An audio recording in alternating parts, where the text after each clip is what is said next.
So for your first question as a stylist, how often do you find yourself being more than just a hairstylist and more so as a confidant or therapist whenever a client sits in your chair?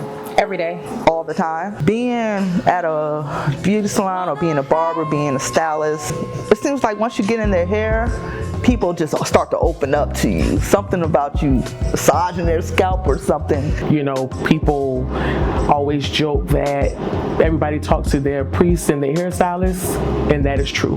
But you know what? That is one of the reasons that my salon is set up the way it is. I wanted to create an intimate setting for people because the salon can be intimidating, right? Coming here is a safe space for all of my clients. I am more than just their stylist. I am their journal.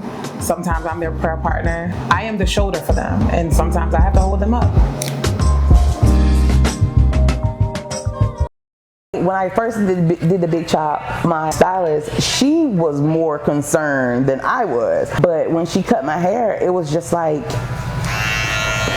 I'm getting my hair cut.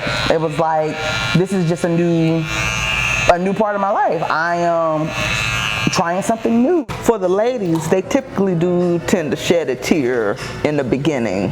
And I just try to talk them through it, like, it's okay, you can feel it, you want to see the hair.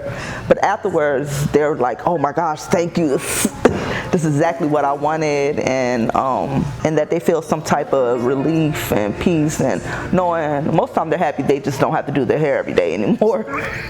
It was a bit freeing. For my lazy side, it was a bit freeing that, you know, right now I'm in that transition mode where all I have to do is just get up and go. It was necessity. I had to be professional and look clean, and I just decided that was the easier course. Most of them, besides the beginning, they're usually fine. They just have to get used to the frizz, and just know that's just a part of your natural hair. If you don't want frizz, you don't have to relax it.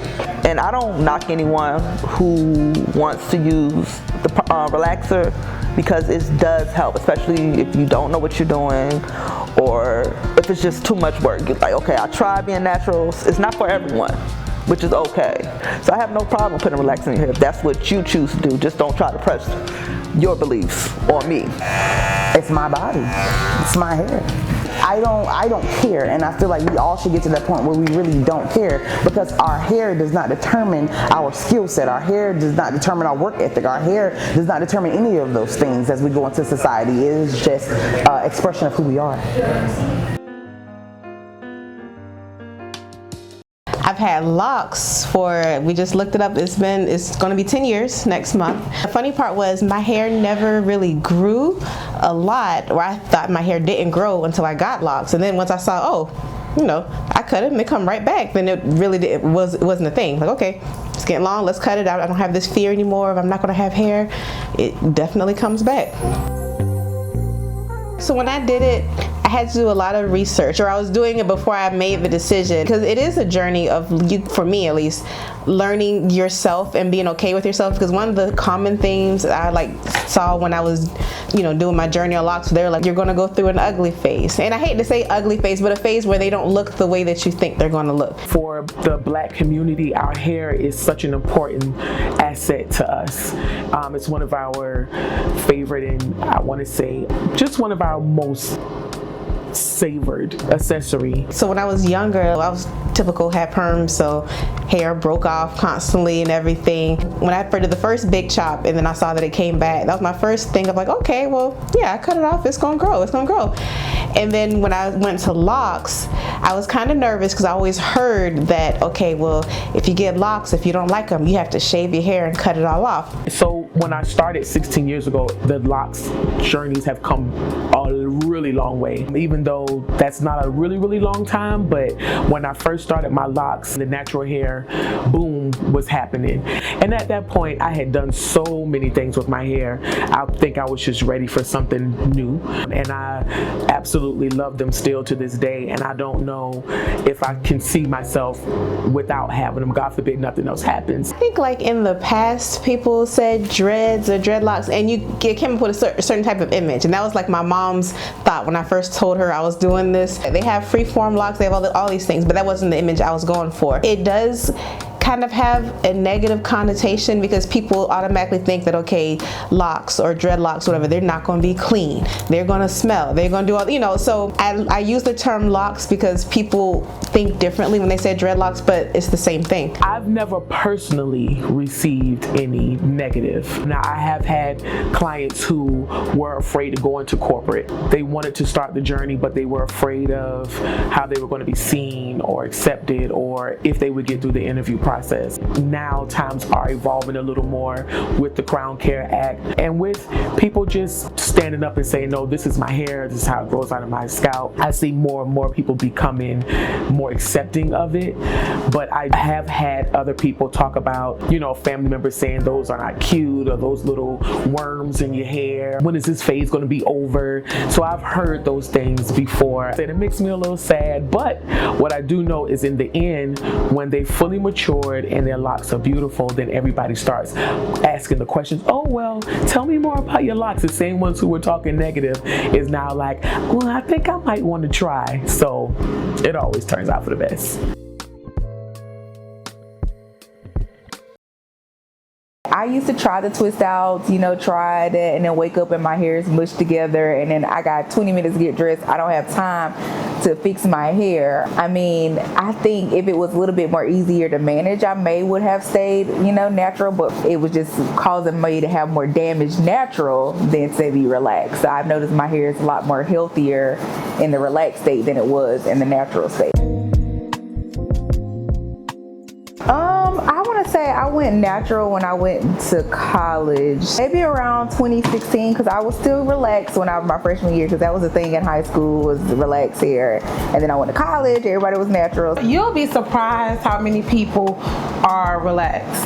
Everybody is always scared of the stigma of relaxers damaging your hair, but the reality is anything done improperly will damage your hair, right? So I do a lot of relaxers, at least 2 or 3 a week. Yeah. And I think I felt like in college I was pressured. I felt pressured to be natural because that's what society was going to say. Oh, chemicals are bad.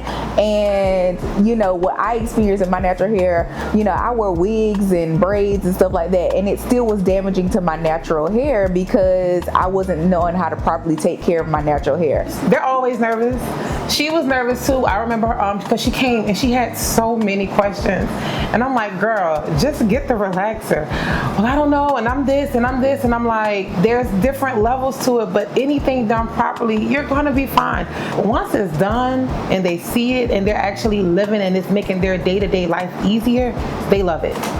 I remember getting relaxers 2 weeks apart, like just because new growth was like, no new growth. We want straight bone, straight hair. So very unhealthy, keeping it colored, wetting it and going about my business, no moisturizer. So definitely unhealthy. And that's why I get back to saying, like, you can do stuff to your hair, wear it natural, whatever, but if you don't understand how to take care of your hair, you're gonna be dyed and fried. And I got a lot of cuts, so not healthy. Not healthy. There is a difference between what is accessible to regular people versus professional. So a lot of the times, especially when we were getting relaxers when we were younger, those were box relaxers. Anybody can create a product and sell it. So that was one of the things that I focused on while in hair school, learning the difference between things that you can just get from a Walmart, a CVS, a Target, versus things that you can get professionally. Because it's like going to your doctor, telling that you have pain, and he giving you Tylenol for that you can just buy. No, you want something that's actually professional. So product knowledge changed it a lot. I would just say, just like with any other things that you want to do in life that you feel like is big to you, do your research on it. I had conversations with her several times before I got my relaxer, just questions, what does she think, what was her opinions, and I sat with it for, I want to say, maybe about a month before I decided to let her, you know, relax my hair. So do your research and sit with it. Give your time to think about it, you know, and just like you research and look at stuff on your natural hair, look at, you know, stuff for relaxed hair too. It's a lot of work regardless of what style you do. It's just work. It's just work. You don't have to work for it. You gotta work on it. But the key is finding something or someone who you can confide in that can help you figure out what works for you. That's it.